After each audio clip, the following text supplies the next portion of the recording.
വായനാ ദിന പ്രസംഗം. ബഹുമാനപ്പെട്ട വിശിഷ്ടാതിഥി, പ്രിൻസിപ്പൽ, അധ്യാപകരെ, എൻ്റെ പ്രിയ കൂട്ടുകാരെ, വായിക്കുക, വളരുക, ചിന്തിച്ച് വിവേകം നേടുക എന്ന മുദ്രാവാക്യത്തിലൂടെ കേരള ജനതയെ വായനയുടെ അത്ഭുത ലോകത്തിലേക്ക് കൈപ്പിടിച്ചുയർത്തിയ PN പണിക്കരുടെ ചരമദിനമാണല്ലോ വായനാ ദിനമായി നാം ആഘോഷിക്കുന്നത്. 1996 ജൂൺ 19 മുതലാണ് വായനാ ദിനം ആചരിച്ചു തുടങ്ങിയത്. കേരളത്തിൽ ജൂൺ 19 മുതൽ ജൂൺ 25 വരെയുള്ള ഒരാഴ്ച വായനാ വാരമായി കേരള വിദ്യാഭ്യാസ വകുപ്പ് ആചരിക്കുന്നു. കേരള ഗ്രന്ഥശാല സംഘത്തിൻ്റെ ഉപജ്ഞാതാവും പ്രചാരകനുമായിരുന്നു PN പണിക്കർ. ലോകമെത്ര മാറിയാലും വായനയുടെ പ്രാധാന്യം കുറയുന്നില്ല. കാലത്തിനനുസരിച്ച് വായനയുടെ രീതിയിൽ മാറ്റങ്ങൾ വന്നേക്കാം. ഒരു പുസ്തകം ഒരു മികച്ച സുഹൃത്തിന് തുല്യമാണ് എന്നാണല്ലോ പറയപ്പെടുന്നത്. ചെറുപ്പം മുതലേ വായന ഒരു ശീലമാക്കാൻ ശ്രമിക്കണം. കയ്യിൽ കിട്ടുന്നത് എന്തും വായിക്കാനുള്ള ഒരു മനസ്സുണ്ടാകണം. ശരീരത്തിന് വ്യായാമം എങ്ങനെയോ അതുപോലെ തന്നെയാണ് വായന മനസ്സിന് എന്നാണല്ലോ റിച്ചാർഡ് സ്റ്റീൽ പറഞ്ഞിരിക്കുന്നത്.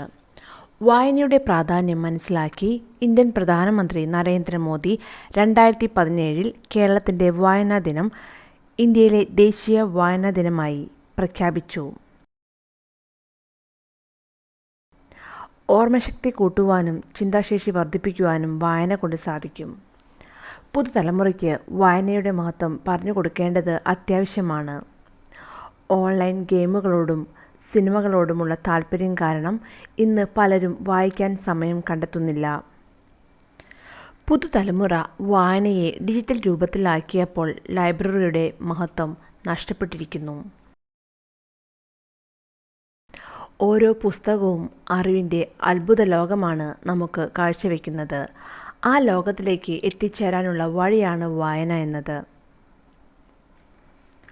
വായിച്ചാലും വളരും, വായിച്ചില്ലെങ്കിലും വളരും. വായിച്ചാൽ വിളയും, വായിച്ചില്ലെങ്കിൽ വളയും.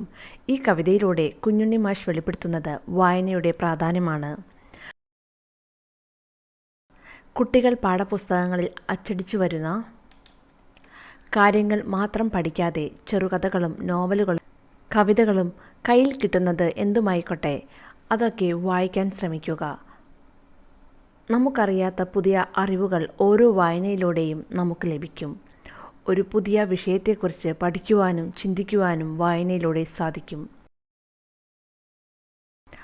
വായനാശീലം അന്യമായി കൊണ്ടിരിക്കുന്ന പുതുതലമുറയ്ക്ക് വായനയുടെ പ്രാധാന്യത്തെക്കുറിച്ച് ഓർമ്മപ്പെടുത്തുവാൻ കൂടിയാണ് ഓരോ വായനാ ദിനവും നാം ആചരിക്കുന്നത്.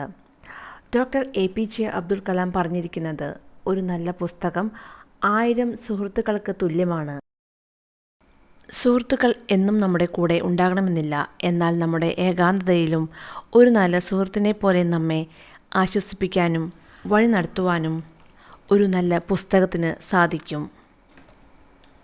അതുകൊണ്ട് പുസ്തകങ്ങളെ ഏറ്റവും മികച്ച കൂട്ടുകാരനായി കണക്കാക്കാൻ ഓരോരുത്തരും ശ്രദ്ധിക്കണം. ദിവസവും കുറച്ച് സമയമെങ്കിലും വായിക്കാൻ മാറ്റിവെക്കണമെന്ന് നമുക്ക് ഈ വായനാ ദിനത്തിൽ പ്രതിജ്ഞ ചെയ്യാം. എല്ലാവർക്കും വായനാ ദിന ആശംസകൾ. നന്ദി.